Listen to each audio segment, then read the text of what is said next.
கைப்பயிற்சியினுடைய முதல் நிலை உள்ளே போக போகிறோம். இப்போ கைப்பயிற்சியினுடைய முதல் நிலை அப்படின்னு சொல்லும் பொழுது 2 கைகளை நம்ம என்ன பண்ணுவோம்? மேலே உயர்த்துவோம். யாராவது டெமோக்கு வர முடியுமா? யார் வரீங்க?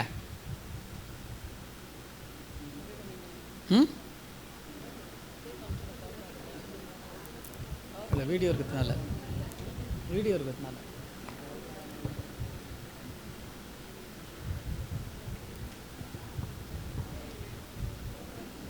போருமா?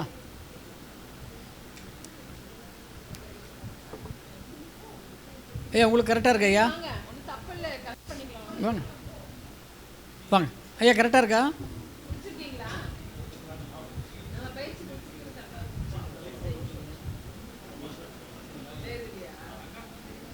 வாங்க, ஞாபகம் இருக்குல்ல பயிற்சி? கை கரெக்டுக்கே மேலே தூக்கணும், 4 மூச்சு விடணும். எடுக்காது. ரைட்.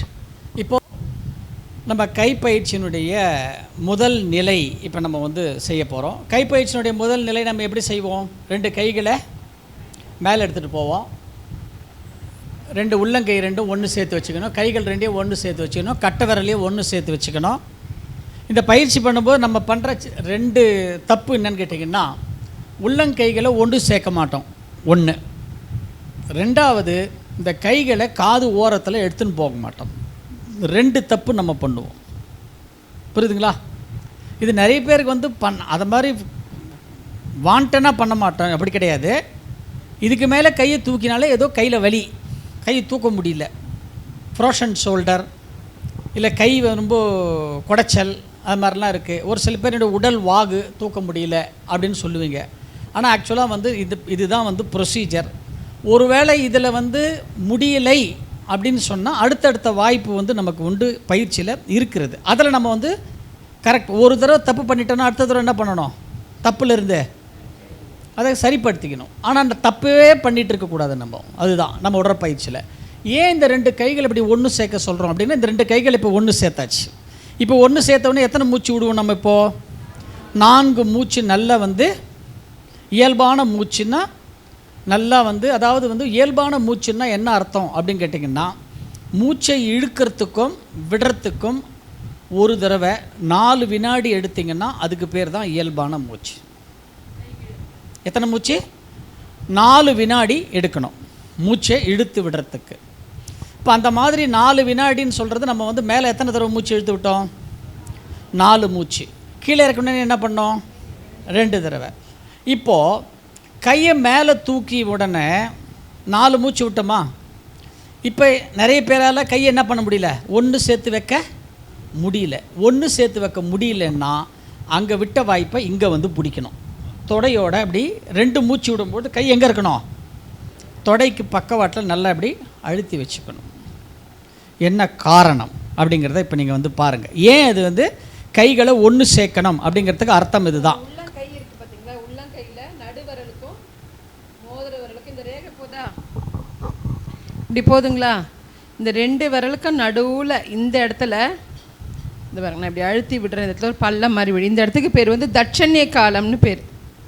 தட்சணை காலம். வர்மத்தில் முதல் வர்மம் கற்றுக்க போகும்போது ஃபஸ்ட்டு ஆசான்னு சொல்லித்தர பாயிண்ட்டு இந்த பாயிண்ட்டு தான்.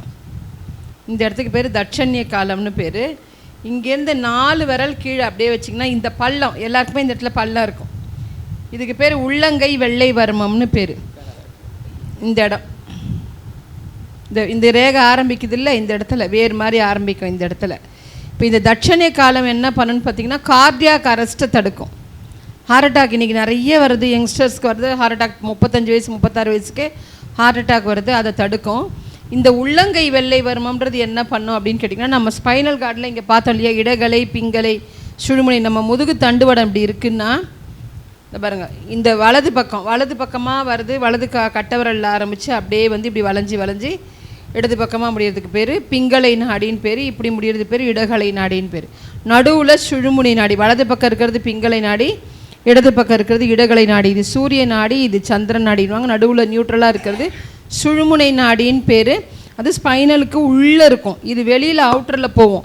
நாடின்றது நீங்கள் பார்க்க முடியாது, அது காற்று ஓட்ட பாதை, இப்படி அலையாக ஒரு அலை மாதிரி ஒரு ஏற்ற இறக்கத்தோடு போகும். அது அந்த அலை இயக்கத்தில் அந்த அலை மேத்தி ஏறி இறங்குறதுல மாறுபாடு வந்ததுனால நமக்கு நோய்கள் வந்துடும்.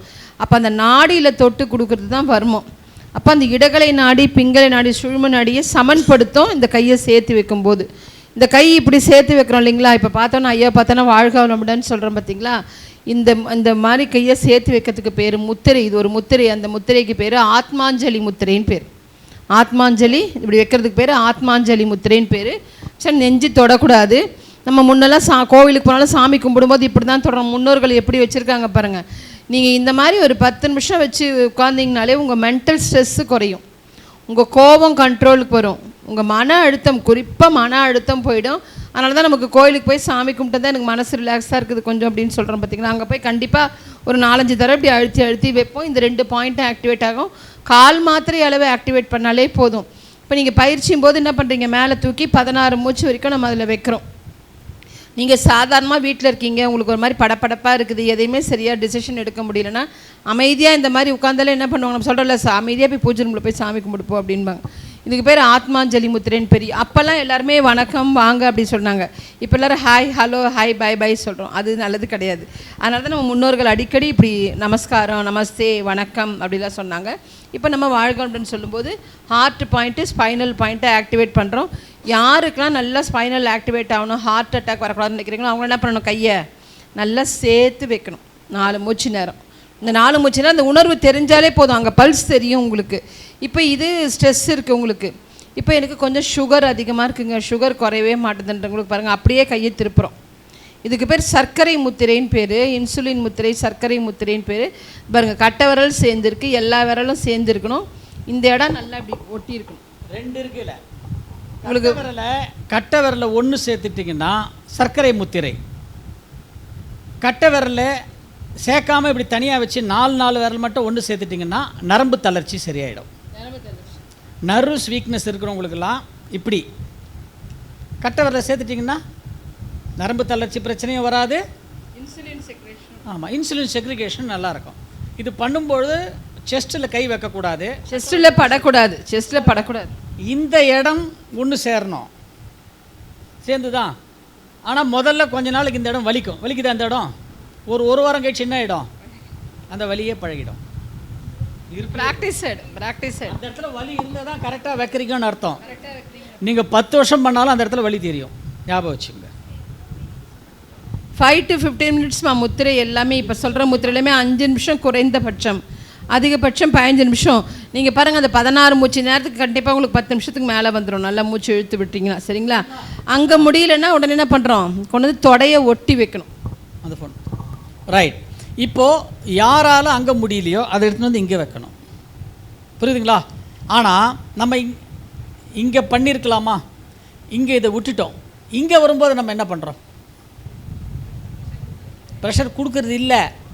என்ன பண்ணுறோம், உடற்பயிற்சி நீங்கள் என்ன பண்ணுறீங்க, எங்கே பண்ணுறீங்க உடற்பயிற்சி? வீட்டில் தானே பண்ணுறீங்க. உங்கள் வீட்டில் உங்களை வெளி மனுஷர்கள் யாரும் பார்க்குறாங்களா? யாரும் பார்க்கல. ஆனால் நாம் என்ன பண்ணணும் தெரியுமா, எனக்கு தெரியும். கை இங்கே இப்படி வச்சுருவோம், கீழே இருக்கு 2 மூச்சு விடும்போது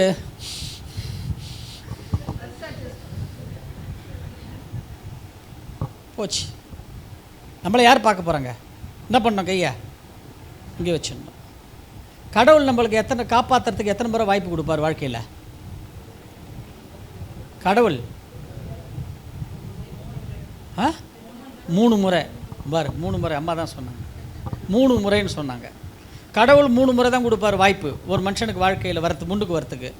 3 முறை அந்த வாய்ப்பை பயன்படுத்திக்கலன்னா முன்னுக்கே வர முடியாது. ஆனால் மகரிஷி பாருங்கள், இங்கே 1 முறையா, இதை விட்டாச்சுன்னா அடுத்தது எங்கே, இங்கே வைக்கணுமா, இங்கேயே நம்ம அட்ஜஸ்ட் பண்ணிட்டோம். அடுத்தது எங்கே கொடுக்குறாரு, 2 கையும் எடுத்துன்னு வந்து என்ன பண்ணணும், ஒன்று சேர்க்கணுமா. எத்தனை பேர் சேர்ப்போம்? வெறுமை அப்படி கிட்டக்க வந்துட்டு எல்லார் வீட்லேயும் நடக்கிற மாமனார் மருமகன் சண்டை மாதிரி இத்தோடு நிறுத்திடுவோம். நம்ம கிட்டக்க சேர்க்க மாட்டோம். நம்ம அதை ஏன் சிரிக்கிறீங்க? நான் சொல்லக்கூடாது இல்லை, நான் சொன்ன அப்புறம் ஒரு மாதிரி ஆகிடும். அதனால தான் நான் வந்து மாமனார் மருமகன் சொன்னேன். 2 கை எடுத்துன்னு வந்து என்ன பண்ணணும், கிட்ட கிட்ட சேர்க்கணும். இங்கேயும் விட்டுட்டுங்க. அடுத்தது என்ன பண்ணலாம், கால் பயிற்சி பண்ணும்போது சைடில் இப்படி வச்சு நல்லா அழுத்தணும். கை எப்படி திருப்பிடுவீங்க? டக்கு மாதிரி இருக்கணும் மேடம். பார்க்க போகிறோம் இப்போ.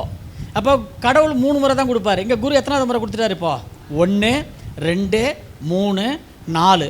அதோ இங்கேயே நீங்கள் விட்டுட்டீங்கன்னு வச்சுங்களேன், மகராசனம் 2 பண்ணும்போது என்ன பண்ணலாம்? அதை அப்போது கடவுள் பெரியவரா குரு பெரியவரா?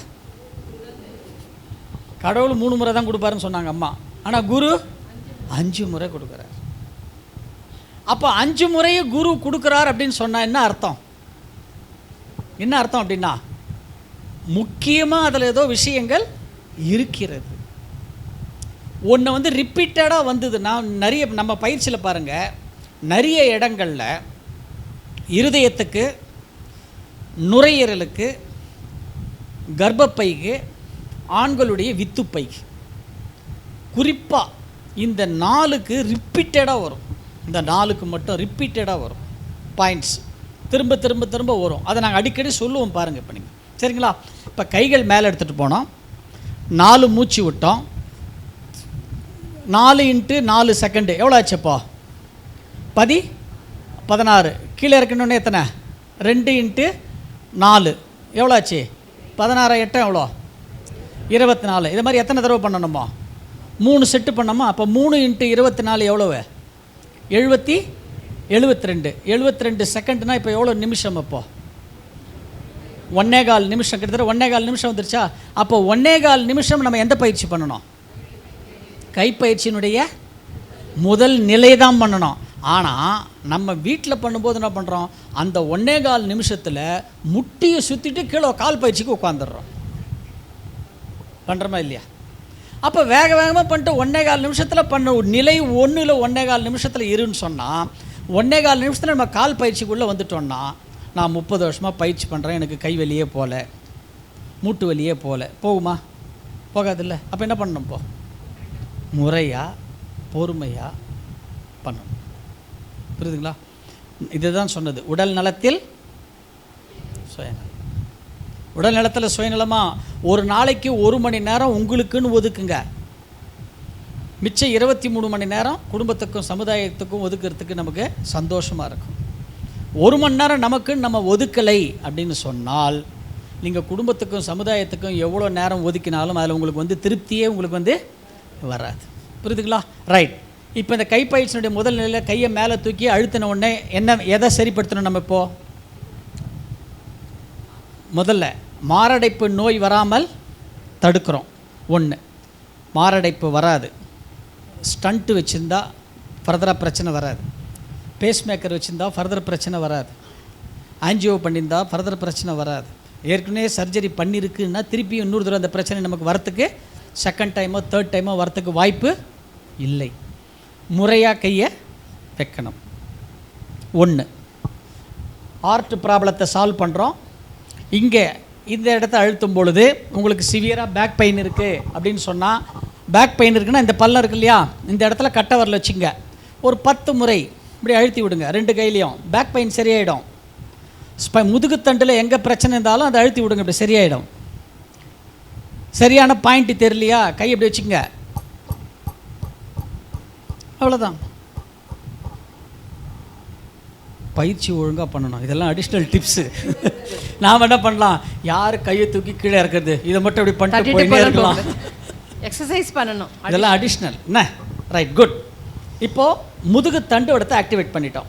நம்ம ஸ்பைனல் கார்டு ஆக்டிவேட் பண்ண உடனே இடகலை பிங்கலை சமன்பட்டு எது வேலை செய்துப்போ? சுழுமுனை வேலை செய்தால் மனசு என்ன ஆகும்? என்ன ஆகிடும் மனசு? அவ்வளோதான். ஆல்ஃபா நிலைக்கு, அமைதி நிலைக்கு மனசு வந்துடும். அப்போ மனம் அமைதி நிலைக்கு வந்துட்டாலே உடல் என்ன ஆயிடுச்சுன்னு அர்த்தம். எப்போ உடல் எப்போ மனம் அமைதி நிலைக்கு வந்தால் எப்போ இது எந்த காரணம் என்ன? உடலில் காற்றோட்டம், இரத்த ஓட்டம், வெப்ப ஓட்டம் சீராக இருந்தால் மனம் எப்படி இருக்கும்? அமைதியாக இருக்கும். அவ்வளோதான்.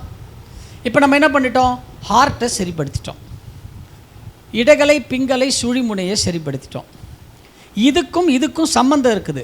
அதனால தான் இந்த கை இப்படி வைக்கிறோம். மகரிஷி நமக்கு வைக்க சொன்னது என்ன சம்பந்தம் கேட்டிங்கன்னா, இதுதான் வந்து இடகலை பிங்கலை சுழிமுனை இருக்கு இல்லையா, ப்ரீத்தை வந்து கண்ட்ரோல் பண்ணுறது இதுதான். நம்ம ப்ரீத்தை கண்ட்ரோல் பண்ணுறது இந்த 3 நாடி தான் நம்ம உடம்புல. இதுக்கும் ஹார்ட்டுக்கும் என்ன சம்பந்தம் கேட்டிங்கன்னா, நம்ம ஹார்ட் வந்து ஒரு நிமிஷத்துக்கு எத்தனை முறை துடிக்கும்? 72 முறை துடிக்கும். அந்த 72 முறை ஒரு ஹார்ட் துடிச்சுன்னா அது வந்து நார்மல் ரித்தம் அப்படின்னு பேர். நார்மல் ரித்தம் அப்படின்னு பேர். ஆனால் இன்றைக்கி நிறைய பேருக்கு பாருங்கள், ஹார்ட் பீட் எத்தனை இருக்குது? 100, 110, 120 அந்த ரேஞ்சில் போயிட்டுருக்கு. ஹார்ட்டோட பீட் அதிகமாக துடிக்க துடிக்க துடிக்க துடிக்க பிளட்டோட ஃப்ளோ என்ன ஆகும்? ஃபாஸ்ட் ஆகும். அப்போ அது ஃப்ளோ அதிகமாக அதிகமாக அதிகமாக பிளட்டில் என்ன வரும்? ஒரு அழுத்தம் வரும். அழுத்தம் வரும்போது அதுதான் நம்ம என்னன்னு சொல்கிறோம்? பிளட் ப்ரெஷர் அப்படின்னு நம்ம சொல்கிறோம். அப்போது இங்கே இதை நீங்கள் வேலை பண்ணிவிட்டு இதனுடைய லிங்க் வந்துட்டாலே நீங்கள் இந்த கைப்பயிற்சியினுடைய முதல் நிலையிலேயே உங்கள் ஹார்ட் பீட்டை 72 பீட்டு பர் மினிட்டுக்கு நீங்கள் என்ன பண்ணிடலாம்? குறைச்சிடலாம், எடுத்துகிட்டு வந்துடலாம். புரியுதுங்களா? இது ரைட். இதையும் மீறி நமக்கு என்ன வரும் வீட்டில் தினமும்? சொல்லுங்கள், வேறு சொல்கிறீங்களா? ஸ்ட்ரெஸ்ஸு இல்லைன்னா கோபம் இல்லைன்னா எமோஷன். 3 வருதா? 3 வரும். ஒன்று கோபம் வரும், இல்லைன்னா ஸ்ட்ரெஸ் வரும், இல்லை எமோஷன் ஆகும். 3 வரும் நமக்கு. எமோஷன் வந்தால் ஒவ்வொன்று அழுவோம். என்ன? ஸ்ட்ரெஸ் வந்தால் பிபி ரைஸ் ஆகிடும். கோபம் வந்ததுன்னா எந்த இடத்துல இருக்கிறோமோ அந்த இடத்துல இருக்கிற பொருள் பறக்கும். இந்த 3த்தில் ஒன்று நடக்கும். இதுக்கு தான் கையை மேலே தூக்கிட்டு போய் கரெக்டாக காதுக்கு இப்படி வைங்கன்னு சொன்னது காரணம் தான். நீங்கள் உங்கள் கையை அப்படியே எடுத்து போய் காதுக்கிட்ட இப்படி வைங்க பார்க்கலாம். வச்சு பாருங்கள், அப்படியே வச்சு பாருங்கள், வச்சு பாருங்கள். உங்கள் கையை அப்படி எடுத்துகிட்டு போய் வச்சு பாருங்கள். இப்படி வச்சிங்கன்னா கரெக்டாக இந்த இடம் கரெக்டாக எங்கே? இந்த இடத்துல போய் டச் ஆகும். பாருங்கள், இங்கே டச் ஆகும். ரைட். இப்போ கை கீழே இருக்குங்க, இந்த பாருங்கள். இந்த இடத்துல இருந்து இதோ இருக்கு பாருங்கள், இங்கேருந்து 4 விரல் இப்படி மேலே வைங்க. நீங்களே 4 விரல் மேல் நோக்கி வைங்க. இப்படி 2 சைட்லேயும் வைங்க. 4 விரல் வச்சிட்டிங்களா? இப்போ 4ஆவது விரல் எங்கே வந்ததோ அந்த இடத்துல கை எப்படி திருப்பிடுங்க. இப்போ 4 விரலை வச்சுங்க, திருப்பி பக்கவாட்டில் 4 விரலையும் வைங்க. 4 விரலையும் வைங்க. வச்சிட்டிங்களா? இப்போ என்ன பண்ணுங்கன்னா உங்களுடைய ஸ்கல் மண்டை ஓட்டை நீங்களே மேலே தூக்கி இறக்கலாம் பாருங்கள். அந்த மசில்ஸ் மேலே கீழே தூக்கி இறக்குது பாருங்க. அந்த செதை மேலே கீழே தூக்கி இறக்குதாங்க. இந்த இடம் என்ன தெரியுமா? இந்த இடம் என்னது? நம்ம சொல்கிறோம்ல பேச்சு வாக்கில், ஜாஸ்தி பேசினா உன் டாப்பை கட்டிடுவேன். அதுதான் இது, அந்த இடம் தான் அது. இந்த இடத்த உங்களுக்கு எமோஷன் அதிகமாக இருந்தாலோ, கோபம் அதிகமாக இருந்தாலோ, மன அழுத்தம் அதிகமாக இருந்தாலோ, இப்படிக்கா கிச்சன் பக்கமாகவோ இல்லை இந்த ஒரு பக்கம் இப்படி திரும்பி போயிட்டு 10 முறை இந்த இடத்த போய் இப்படி ஷேக் பண்ணி விட்ருங்க. உடனே நார்மலுக்கு வந்துடுவீங்க. புரியுதா? என்ன மேடம்? நீங்கள் எப்படி வேணாலும் பண்ணலாம். அந்த 3ம் போகணும். புரியுதுங்களா? இதுக்கு பேர் வந்து சுண்ணாம்பு காலம் அப்படின்னு பேர். இந்த இடத்துக்கு பேர் வந்து, இதுக்கு பேர் தட்சிணை காலம், உள்ளங்கை வெள்ளை வர்மம், சுண்ணாம்பு காலம். இப்போது இது என்ன பண்ணோம்? மன அழுத்தத்தை போக்கிடும், கோபத்தை வெளில தள்ளிடும், எமோஷனை வெளில தள்ளிடும், மூச்சு சீராகிடுச்சு, ஹார்ட்டு ஃப்ரீ ஆகிடுச்சு. இனிமேல் நமக்கு ப்ராப்ளம் வருமா? பாருங்கள், கைப்பயிற்சியினுடைய முதல் நிலையிலே. ஆனால் கையை மட்டும் என்ன பண்ணணும்? நம்ம இப்படி மேலே தூக்கணும். கையை ஏன் மேலே தூக்கணும்? கையை மேலே தூக்கினா என்ன நடக்கும் நமக்கு வந்து? எப்படி சர்க்குலேஷன்? நம்ம சிரசாசனம் பண்ணுவோம், பார்த்துருக்கீங்களா? நம்ம யோகா பயிற்சியிலேயே சுப்பீரியர் பயிற்சி வந்து சிரசாசனம் தான். ஏன் சிரசாசனம் பண்ணாங்கன்னா மூளையில் தான் 72 நாடி 72 நரம்புகள் ஆரம்பிக்குது. ரொம்ப மைனூட்டம், நம்ம முடியோட மெலிசான நரம்புகள் மூளையிலேருந்து ஆரம்பித்து அப்படியே வரும். கீழே வர வர என்னென்னா டயாமீட்டர் பெருசாகும். அதோட டயாமீட்டர் இப்போ டயாமீட்டர் பெருசாக இருக்கிறதுலேருந்து கம்மியாக இருக்கிற தலைக்கீழாக நிற்கும் போது என்ன ஆகும்? டயாமீட்டர் கம்மியாக இருக்கிற டியூபுக்கு போகும்போது என்ன ஆகும்? அந்த டியூப் எக்ஸ்பேண்ட் ஆகும் இல்லையா? திரும்ப நிமிர்ந்திங்கன்னா திரும்ப நார்மலுக்கு வந்திங்கன்னா சுருங்கும். இப்படி சுருங்கி விரிஞ்சுதுன்னா அது லூசன் ஆகிடும். நர்வ்ஸ்லாம் உள்ளே வந்து பிரெயின் நர்வ்ஸ் லூசன் ஆகிடும். ஆனால் பிரெயினுக்கு எடுத்துன்னு போனால் தான் எல்லா நரம்புக்கும் ரத்த ஓட்டம் பரவும். அதனால தான் சிரசாசனம். அப்போ எப்படி அவங்க சிரசாசனம் நிற்கிறாங்கன்னு ஒரு கேள்வி வருது இல்லையா? சிரசாசனம் நிற்கிறவங்க முதல் பிராணாயாம பயிற்சி நல்லா ப்ராக்டிஸ் பண்ணிவிட்டு அவங்க தலைக்கீழாக நிற்கும்போது அந்த வெயின்லேருந்து வர பிளட்டை வந்து ட்ரிப்ஸ்லாம் பார்த்துருக்கீங்களா? ட்ரிப்ஸ் ஏறும்போது, செலைன் வாட்டர் ஏறும்போது ட்ராப்பாக இறக்குறாங்க பார்த்தீங்களா? அந்த மாதிரி ட்ராப்பாக பிரெயினுக்கு இறக்குவாங்க. கான்சன்ட்ரேஷன் ரொம்ப இருக்கும், ப்ரீத்திங்கே இருக்காது அவங்களுக்கு. அந்த மாதிரி தான் பண்ணுவாங்க. ஆனால் இந்த பயிற்சி பாருங்கள். இப்போ கை மேலே தூக்குங்கப்பா. கை இப்போ மேலே தூக்கிட்டாங்க. இதை ஒரு கண்ணாடி டியூப் மாதிரி கற்பனை பண்ணுங்களேன். இந்த தலையிலேருந்து இந்த கையை நீங்கள் மேலே தண்ணி ஊற்றுறீங்க. காலியாக இருக்குது இந்த டியூப்பு. மேலே தண்ணி ஊற்றினா ஃபஸ்ட்டு எங்கே வரும் தண்ணி? கீழே தானே வரும். கீழே வந்துட்டு அப்புறம் அப்படியே ஃபுல்லாக இதானே மேலே போகும். அதே மாதிரி நீங்கள் 4 மூச்சு நேரம் எடுக்கும்போது பிரெயினுக்கு பிளட்டு நல்லா கீழே இருக்க பிளட்டு ஃபுல்லாக மேலே ஃப்ளோ ஆகும். இப்போ நீங்கள் ப்ரீத் இன் ப்ரீத் அவுட் பண்ணும்போது நல்லா ஃபில் ஆச்சுனால என்னாகும், எல்லா நர்வ்ஸ்க்கும் நல்லா ரத்த ஓட்டம் பரவும். அப்போ மகரிஷி இதை வந்து சிரசாசனத்துக்கு ஈக்குவலான ஒரு பயிற்சியாக கொடுத்துருக்குறாங்க. அப்போ இதை நம்ம எவ்வளோ நல்லா கவனித்து செய்யணும் பாருங்கள். நல்லா கையை கொண்டு போய் ரத்தம் பிரெயினுக்கு நல்லா போகிறத நல்லா ஃபீல் பண்ணி நீங்கள் கீழே இருக்கிறீங்க. கீழே இருக்கிறதுக்கு 2 மூச்சு தான். ஏன்னா கிராவிட்டினால் என்ன ஆகிடும், இந்த நரம்புக்கு சீக்கிரம் வந்துடும். நம்ம உடம்புல பிளட்டு ஃப்ளோ எப்படி இருக்குன்னா, எங்கெல்லாம் நரம்பு முடியுதோ அங்கே போயிட்டு திரும்பும். இப்போ விரல் இருக்குன்னா விரலில் போயிட்டு திரும்பும், மூக்கு இருக்குன்னா மூக்கு, இதோட டெட் எண்டு, இதோட போயிட்டு திரும்பும். அப்போது நீங்கள் கையை மேலே தூக்கும்போது அந்த விரல் நுனிக்கு போயிட்டு திரும்பும்போது காலில் இருக்க ரத்தம் தலைக்கும், தலையில் இருக்க ரத்தம் காலுக்கும் நல்லா உடம்புல என்ன சர்க்குலேட் பண்ணி விட்டுரும். அப்போ ரத்த ஓட்டத்தை நல்லா உடம்பு ஃபுல்லாக சர்க்குலேட் பண்ணுற பயிற்சி தான் கைப்பயிற்சியோட முதல் நிலை. அதான் கொடுத்துருக்கேன் பாருங்கள். கைகளை மேலே தூக்கி பண்ணும்பொழுது கையில் பாருங்கள், அங்கே இருக்க ரத்தம் கால் வரைக்கும் வந்து கால்லேருந்து திருப்பி தலைக்கு வரைக்கும் போய் உடல் முழுக்க பிளட் என்ன பண்ணுது, சர்க்குலேஷன் பண்ணிவிடும். அடுத்த ஸ்லைடு போங்க. இந்த ஸ்லைடில் உங்களுக்கு தெரியும் பாருங்கள். கைகளை நீங்கள் அழுத்தி வைக்கும் பொழுது பிளட் சர்க்குலேஷன் எங்கே போகுது பாருங்கள், எங்கே போகுது, அது அவருக்கு வேணும், லைட் வேணும், அதில் அவருக்கு வேணும், அந்த லைட் வேணும், லைட் இருட்டுப்பா, ஹார்ட்டுக்கு தான் போகுது பாருங்கள். நம்ம யோகா பயிற்சியில் சொல்கிறோம், இது வந்து மெடிக்கலில் சொல்கிறது, இது மெடிக்கலில் சொல்கிறது கைகளை. அதனால தான் அடிக்கடி என்ன சொல்லுவாங்க, நம்மளை வீட்டிலோட கையை தட்ட சொன்னாங்க. கையை தட்டினா என்ன ஆகிடும்,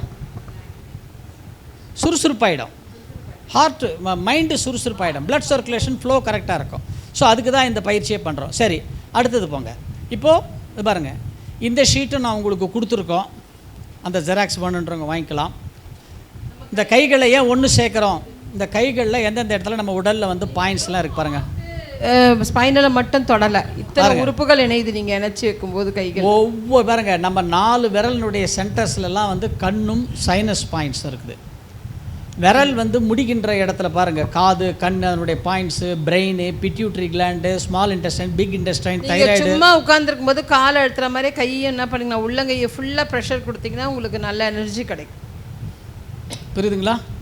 ஆமாம். நீங்கள் யூடியூப்பில் போனீங்கன்னா இந்த கைக்குன்னே தனியாக ஒரு எக்ஸசைஸ் கொடுத்துருக்கோம், E10 எக்ஸசைஸ் அப்படின்னு ஒன்று கொடுத்துருக்கோம் பாருங்கள். E10னா எனர்ஜி 10 எக்ஸசைஸ்னு ஒன்று கொடுத்துருக்கோம், பாருங்கள் அதை. சரிங்களா? Right, next right. இதுதான் சொன்னது. இந்த கைகளை ஒன்று சேர்க்கும்போது அதுக்கு பேர் வந்து ஆத்மாஞ்சலி முத்திரா அப்படின்னு கொடுத்துருக்கு. இதில் கொடுத்துருக்கு பாருங்கள், heart and spine are activated. இந்த கைகளை ஆத்மாஞ்சலி முத்திரையில் வைக்கும் பொழுது உங்களுடைய இருதயமும் முதுகு தண்டுவடமும் வந்து சரியான முறையில் வந்து ஆக்டிவேட் ஆகும். மேலே 4 பிரீத்து, கீழே 2 பிரீத்து. நெக்ஸ்ட்டு இப்போ அடுத்த பயிற்சி, இது 2வது இப்போ முதல் பயிற்சியில் பிளட்டை வந்து நம்ம வந்து சர்க்குலேட் பண்ணிட்டோம். இப்போ சர்க்குலேட் பண்ண பிளட்டை